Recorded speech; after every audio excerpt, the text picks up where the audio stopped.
Hello, I'm Josette Johnson with Team First Choice Ingredients. I worked with Samuel Capo, Natalie Nasrallah, and Amelia Prados to explore market expansion opportunities in Southeast Asia for First Choice Ingredients. Getting started with some background on First Choice Ingredients. Based out of America's Dairyland, First Choice Ingredients has been innovating concentrated dairy ingredients since 1994. They have 2 facilities in Germantown, Wisconsin, and 1 in Menomonee Falls, Wisconsin. Through enzyme modification, reaction, and compounding technologies, First Choice is a market-leading manufacturer of concentrated dairy flavors with an extensive portfolio of close to 500 different products. Their portfolio contains natural dairy flavors and concentrates, organic dairy flavors and concentrates, starter distillates, and dairy-type compound flavors in the categories of cheese, butter, cream, buttermilk, sour cream, milk, yogurt, sweet, savory, and bakery. First Choice products are free from off flavors, are rich in desirable flavoring compounds, and are enhanced in both strength and flavor profile. Their products offer the magnitude of 5 to 20 times the concentration level compared to raw ingredients. Their extensive portfolio and capability to create custom flavors quickly has positioned First Choice as a world-class supplier of competitively priced dairy-based concentrates, flavors, and ingredients. As I mentioned, First Choice Ingredients is located in America's Dairyland, Wisconsin, which is responsible for 14% of all U.S. dairy exports. The blue dot represents First Choice Ingredients. For more than 10 years, First Choice has considered themselves accidental importers with random one-off shipments.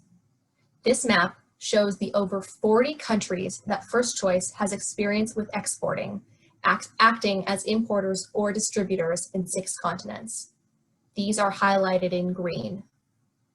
First Choice currently has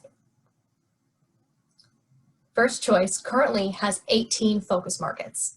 The rest of this presentation explores their interests in expanding into Southeast Asia. The chart on the right of the screen shows First Choice Ingredients' intensity in the cheese concentrate market, the most prevalent market of dairy concentrates. Presently, First Choice has high intensity in Europe and medium intensity in North America and Asia Pacific, excluding Japan.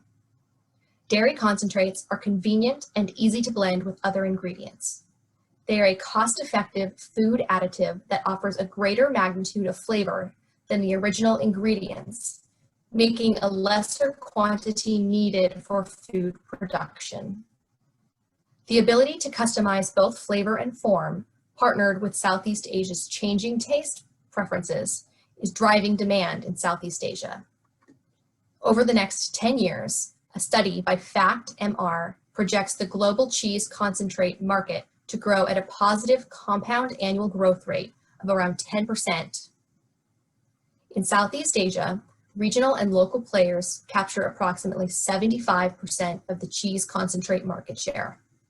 Prominent market players who operate in multiple regions, including First Choice, capture the remaining 25%, proving there is potential for First Choice to increase their presence in Southeast Asia.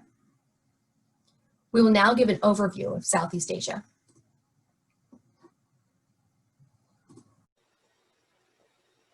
Home to some 570 million people, Southeast Asia's largest economies comprising Indonesia, Malaysia, the Philippines, Thailand, Vietnam, and Singapore are among the fastest growing markets in the world. As such, this region offers one of the more attractive markets for food and drink companies, with good demographics, rapid urbanization, and marked income growth. Economic growth in this region has averaged 5% a year in the last 5 years and has exceeded the global growth average by approximately 2 percentage points over the past decade. The International Monetary Fund estimates GDP growth of 5.3 to 5.4% annually for the region, compared to global growth of around 3.8%. There are 5 main reasons why expansion into this region makes sense for first choice ingredients. The expanding economy. Strong economic growth is fueling middle-class expansion and dietary shifts. The International Monetary Fund projects Southeast Asia will outpace the rest of the world economically through at least 2023.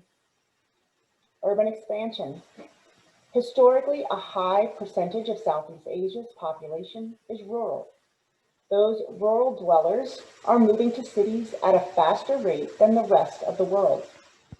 This rapid urbanization will propel the continued growth of the region's consuming class, which will double to more than 163 million households by 2030. Income gains are expected to spur a dramatic rise in demand for a wide variety of goods and services, including dairy products. This market overall also has a youthful demographic. ASEAN population skews young compared to Europe and the United States, with approximately 60% of the people in the region under 35. This youthful population has more adventurous tastes, seeking out new foods and experiences in restaurants ranging from Western chains to upscale dining. These chains and restaurants are major users of commodity and high-end cheeses.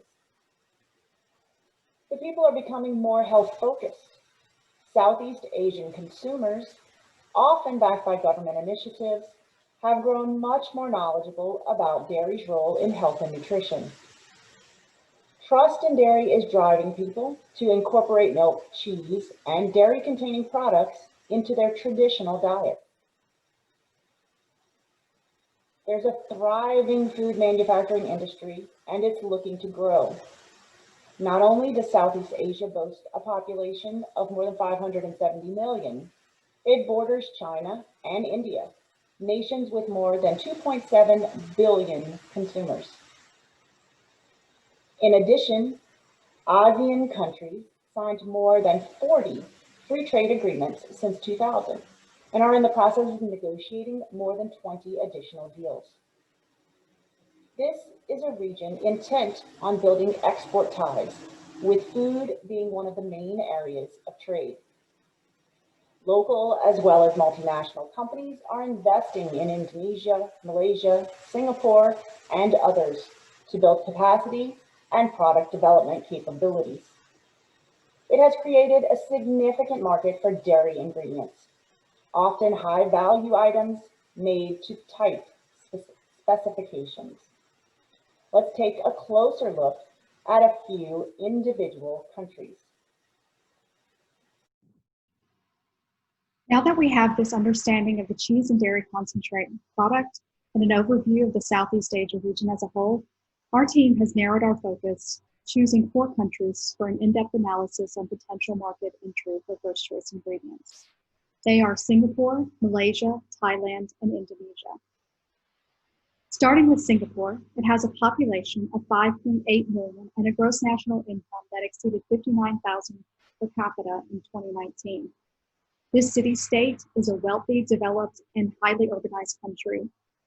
It is ranked among the world's most competitive economies and most business-friendly environments.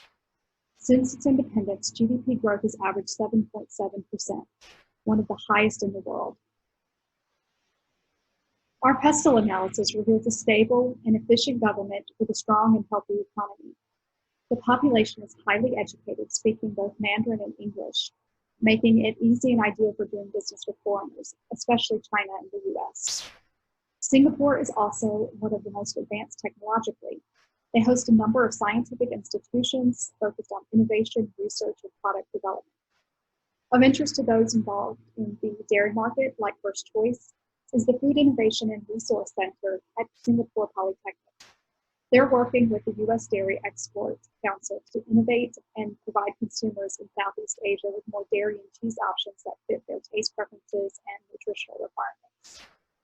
Environmentally, while Singapore faces issues related to climate change and particularly rising sea levels and CO2 emissions, these are not significant factors of concern for First Choice in the foreseeable future. But Singapore is not without its challenges. The country has just one ruling party, which has been accused recently of restricting political freedom and interfering with the judiciary. Still, they're ranked second in the world for ease of doing business and economic freedom. And when it comes to doing business in Singapore, the operational risk is very low. This chart shows Singapore's position in relation to countries with the least and most operational risk, according to the Fitch Operational Index. As you can see, Singapore not only ranks very high globally in all categories, they're also number one regionally. This means they have sound policies, procedures, and regulations in place that support strong labor market and make it easy for companies to manage logistics and participate in trade investment. So what opportunities are there for U.S. exporters in Singapore, particularly food exporters? Robust consumer spending, high disposable incomes, and intense urbanization are driving Singapore's multi-billion-dollar food industry. Food retail sales, in particular, are expected to grow about 4% annually, reaching $7 billion over the next 3 years. Singapore's food processing sector, however, is relatively small, comprising mainly of small and medium-sized enterprises, ranging from bakery, flour factories, to dairy processing plants and noodle manufacturers. They produce things like flavoring, sauces, ready-to-eat meals, confectionery, snacks, and beverages, all of which are target areas for First Choice. Total industry output value in 2019 reached $8.3 billion. Dairy in particular has an import value that grew 17% from 2018 to 2019. While Singapore has because Singapore has minimal local agricultural production, it's almost entirely dependent on imports for its food requirements. Therefore, local food laws, policies, and enforcement practices, which are overseen by the Singapore Food Agency, are very strict when it comes to food quality. And this gives the U.S. an advantage because American brands have secured high consumer trust and perception of quality. But they're more expensive than other regional suppliers, most notably from China, which have picked up significant market share in recent years and intensified the competition. Except for tobacco and alcoholic beverages, Singapore does not impose quotas and tariffs on imported food and agricultural products, but they have high rental and operating costs, and it's an extremely competitive market. Many U.S. exporters rely on agents or distributors to serve the Singapore market. Local firms are aggressive when it comes to representing new products and usually respond enthusiastically to new opportunities. But as is true in most Asian countries, building trusted relationships is key. Thank you, Natalie. My name is Sam Capo, and I will now continue with the country view as we look at the country of Malaysia. Malaysia has a well-developed economy that is continuing to grow. The Malaysian economy is centered around the capital of Kuala Lumpur. Geographically, Malaysia is located on both the island of Borneo and the Malaysian Peninsula. Malaysia has 32 million inhabitants and has a GDP of roughly $350 billion per year. This GDP and population results in roughly $11,000 per person contribution per year to the economy. The GDP growth is expected to be roughly 4.8% per year for the next 5 years, which is a robust number. Food, accounting for 19% of consumer spending, is second only to fashion. This bodes well for First Choice Ingredients as considering Malaysia an entry point into Southeast Asia. As we look at the pestle analysis, the political aspects of Malaysia are very strong. They have a stable and fiscal conservative government that is currently running a surplus and is not in debt. It is also ranked as freer than the US. The economy is doing extremely well and is focused primarily on the services sector. Disposable income is increasing at 7.3% per year, while unemployment is sitting at roughly 3.5% per year. This is they are third in Southeast Asia in GDP per capita. Household consumption in Malaysia is higher than average within the region. Socially, Malaysia is a culturally diverse location comprised of ethnic Malays, Chinese, and Malaysians who are well educated. One of the downfalls of the social aspects of Malaysia is they have a poor command of the English language, which can make doing some business a little more difficult. Also, the population is primarily Muslim, so all food companies need to ensure that their products are halal certified. Technologically, there are strong industrial property rights and a high use of the internet. The government has been very focused on pushing 5G internet usage, and electric vehicles and artificial intelligence. Yet Malaysia lags behind its larger peers of South Korea, Singapore, and Japan when it comes to research and development. Environmentally, Malaysia has done relatively well in managing both deforestation and air quality while they have transitioned it through their industrialization phase. Yet, air pollution and deforestation are still an issue. Legally, there's a strong judicial system. Interference can occur within businesses, but it is not common. The corporate tax rate of 24% is higher than some of its peers, but not too cumbersome for business. When we view operational risk in Malaysia for all businesses, it is quite good. They rank 25th out of all countries on operational risk with a score of 70. The two items they do best in are logistics and trade and investment. The logistics within Malaysia work flawlessly. They have multiple ports, multiple rail systems, and transporting goods flows very easily throughout the country. There is an issue that there are two different parts of the country separated by the South China Sea, which can add some cost. There is continuous investment into Malaysia, both internationally and domestically, as we see 1.2% new businesses per year in this wonderful country. Crime is relatively low, but not quite as low as Singapore, and the labor market shows great opportunities as they stay flexible and continue to build on skills. When we look at Malaysia and through export opportunities and challenges for the food industry, there are many, many opportunities. The Malaysian population thinks that the U.S. products are of high quality and trusted. Therefore, they welcome them readily into the country. The growing food retail, processing, and hotel, restaurant, and institutional sectors bode well for continued growth for small companies like First Choice as they enter into Southeast Asia. The sector growth does rely on imports. There is a desire for Western products, and locally they cannot meet the demand for the agricultural products they desire through continued urbanization and population growth. Also, the supply chain is well established, which we mentioned earlier. There are some market challenges. As mentioned, the predominant religion in Malaysia is Islam, which leads to halal certifications for many products, including dairy.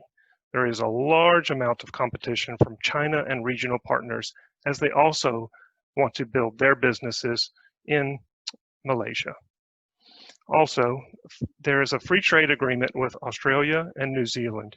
These two countries comprise 1.3 billion in dairy imports into Malaysia every year. So there is continued challenge, and there will be fierce competition from the companies in those countries to maintain their market share in the dairy product industry against First Choice. Businesses require strong relationships in Malaysia. There will be a requirement for after-sales support and continued monitoring of product lines to ensure that business goes well. This is common in many Southeast Asian countries, though, so it's not quite unique specifically to Malaysia. Thank you for listening to my presentation on Malaysia. Thailand is up next and will be presented by Amelia Prados. Thank you.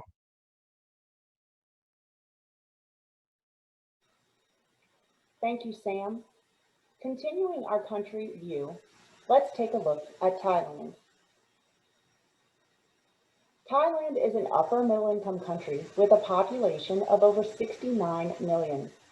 Its highest population density is in and around Bangkok, its capital, with a population of 10.5 million. Real GDP in 2019 was over 485 billion in US dollars and is forecast to increase by 2.6% over the next 5 years. Our pestle analysis revealed that politically, although the country managed to foster expansive social stability over recent years, the political scene remains highly unstable due to a rooted political divide between the urban middle class and the rural poor. The military government's control of authority could prove beneficial to the country's business environment. Still, there has been a decline of popular support for the military government, leading to disruptive unrest and corruption. To improve Thailand's business environment, the government instituted the National Strategic Plan, focusing on infrastructure development for rail, road, airport, and electricity. Thailand's economy is highly dependent on international trade, with exports accounting for about 2/3 of GDP. Thailand's economy has performed relatively well over the past few years, but risks to the economy remain, including a structural overdependence on exports. Social analysis shows that decreasing fertility rates and high life expectancy have changed this country's demographic structure, and an aging population has become a problem in Thailand. An aging population can have various long-term consequences for this economy, from increasing pressure on state finances and the healthcare system, to lower economic growth rates if the workforce is not large or productive enough to support the dependents. But over the last few decades, Thailand has reduced poverty substantially. In 2013, the Thai government implemented a nationwide per-day minimum wage of approximately $10 per day and deployed new tax reforms designed to lower middle-income earners' tax rates. On the technology front, Thailand's Food Innopolis features state-of-the-art facilities dedicated to research, development, and innovation for the food industry. The Food Innopolis is integrated into Thailand's Science Park, a community of advanced research institutes, universities, and private companies. The Thai government has shown a commitment to transforming Thailand into a high-tech food and agriculture hub. Additionally, Thailand's 4.0 roadmap is an economic model designed to transform the economy through more significant digital technology and innovation investments, as the Thai government continues to push technology innovation and research development. When it comes to the environment, Thailand has adopted measures to conserve, restore, and manage its natural resources and the environment. It has included these elements in the country's 20-year national strategy framework. Thailand is an ASEAN coordinator for sustainable development cooperation, actively promoting closer coordination between ASEAN and the UN.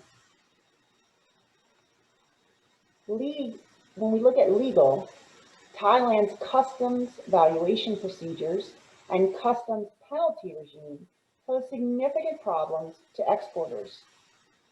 Valuation methodologies frequently change, leading to incorrect interpretation and errors. Whether by mistake or negligence, undervaluing imports can result in a penalty of up to 10 years in prison.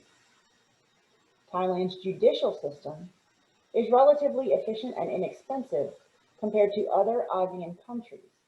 However, the judiciary system can be politically influenced, and large local conglomerates usually see favorable treatment against those less well connected. The Fitch Solutions Operational Risk Score compares the challenges of operating in countries worldwide. Thailand's indexed score increased from 2018 to 2019, which indicates that the operational risk decreased and is currently relatively low. It is ranked 48 out of the 149 countries covered, which puts it in the top third. But Thailand comes in low at number 9 out of the 11 countries from Southeast Asia. Full of opportunity, Thailand's food processing industry has advanced rapidly and is one of the most developed in Southeast Asia, with more than 10,000 food and beverage processing factories. With the rising demand for processed foods, Thai food processors must import large quantities of food ingredients that are not locally available. U.S. food safety is highly regarded. FDA norms are referenced by Thai government health authorities who use U.S. standards to enforce more efficient regulations to safeguard Thai consumers. There are also some challenges to consider in exporting to Thailand.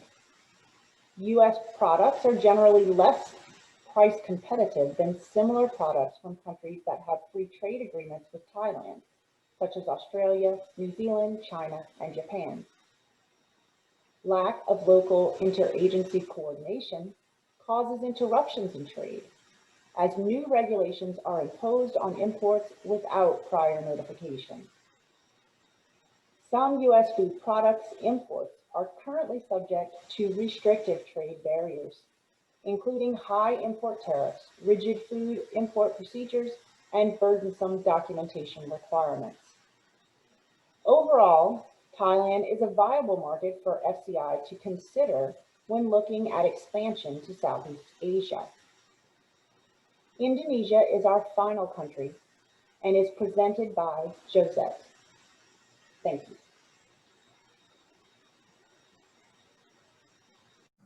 Thanks, Amelia. Indonesia is the 4th most populated country in the world, with a population of over 270 million and population density of 147.8 people per square kilometer. Jakarta, the capital city, is the most populous city in both Indonesia and Southeast Asia, and 14th most populous city in the world. In 2019, Indonesia's real GDP totaled $1,121.5 billion and is forecast to increase by 5.2% by the year 2024. Despite the large population and forecasted rise in GDP, Indonesia is a lower middle income economy. Although Indonesia is a democratic country, corruption is a high risk in their regional politics and the judiciary. Politicians, bureaucrats, policemen, and judiciary members each have a hand in the issue. Control of corruption is rated as medium, but corruption remains a risk in the business environment. Indonesia is the home to the largest Muslim population in the world. There is rising Islamic extremism, which poses a threat to the democratic success achieved and may increase terrorism, which is already considered a high threat.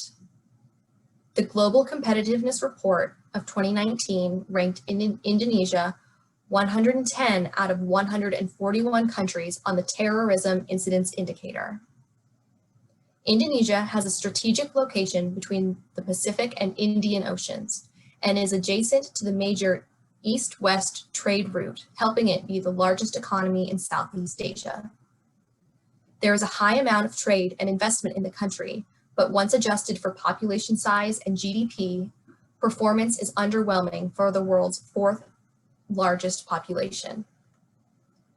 Indonesia's labor force is the fourth largest and youngest in the world. Economic growth drastically lowered unemployment rate. However, the economy is not growing rapidly enough to continue the rapidly reduction of unemployment. Indonesia's substandard infrastructure inhibits economic growth. Lack of infrastructure causes a myriad of issues, including inter-region disparities and higher cost to transport, distribute, and warehouse items. The majority of the population lives in rural areas, where livelihood is largely dependent on agriculture. Disparity is prevalent among the regions. In terms of GDP contributions, some states perform far better than others. Less than half a percentage point of Indonesia's GDP is spent on research and development. The low R&D spending is expected to impede innovation. Indonesia is richly endowed in terms of biodiversity. It is one of the 17 mega-diverse countries in the world. There is a great threat of deforestation of the peatlands, but the government has taken steps to protect and restore their lands. Indonesia's law interpretations and enforcement is inconsistent. The weak judicial system is easily manipulated and influenced by the political and business elite. But Indonesia's total tax rate of 30.1% is lower than the regional average, which is promising for the emerging economy.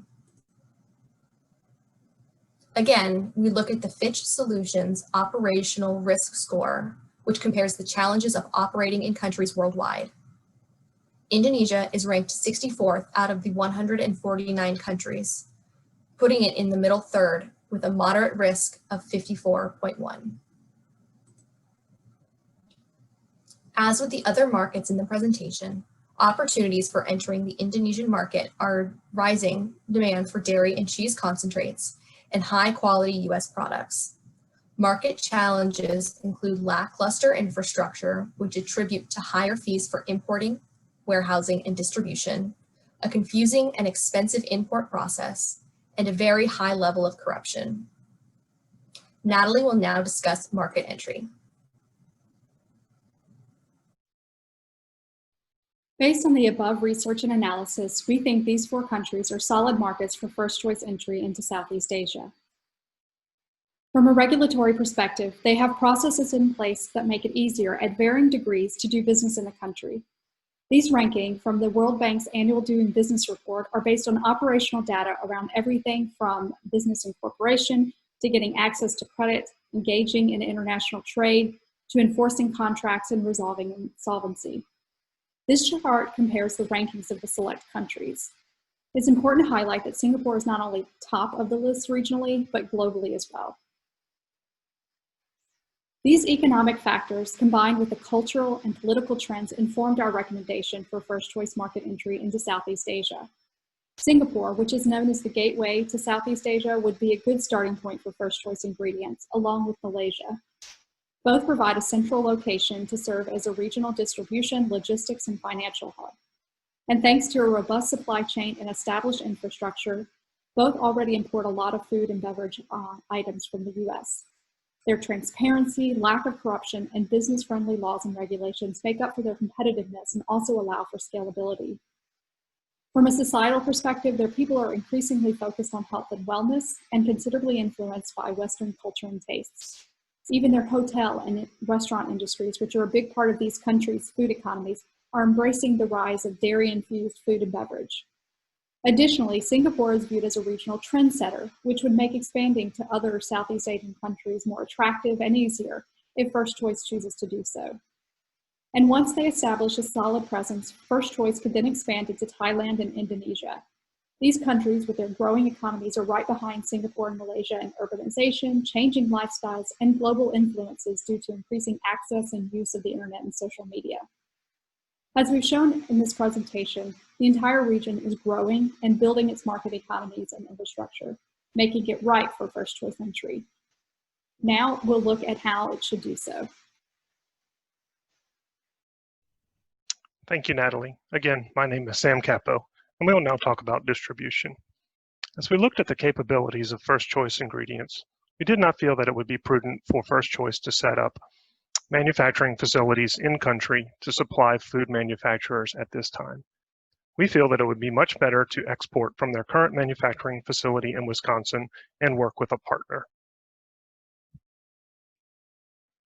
When looking at partners, we looked at both global and local partners.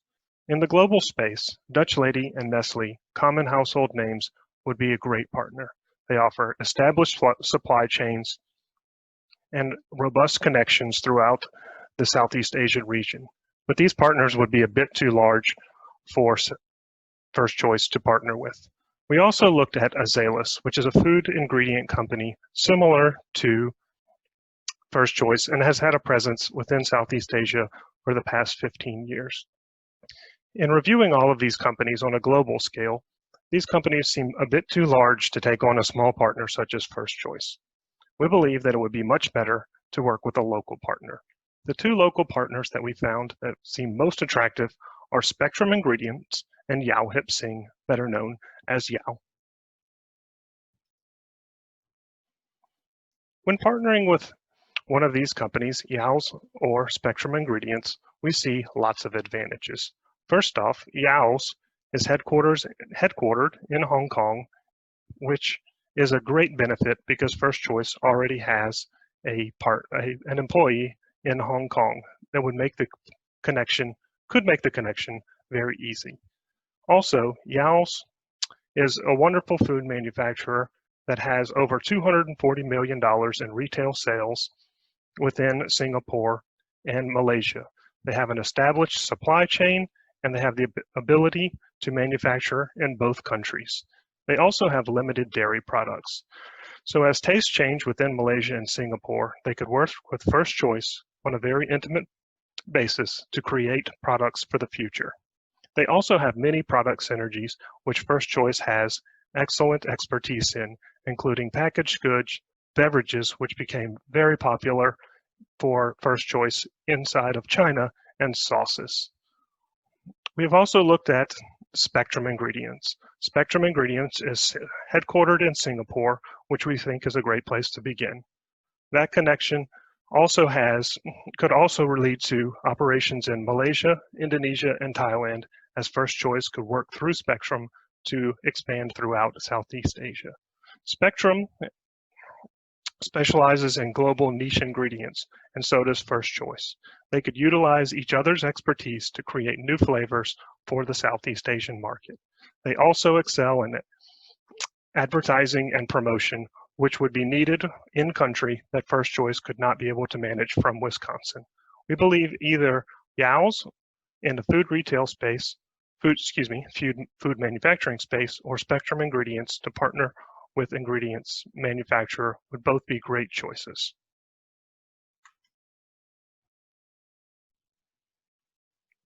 We hope you have enjoyed listening to First Choice Ingredients research team recommendations on how First Choice Ingredients can enter the Southeast Asian market.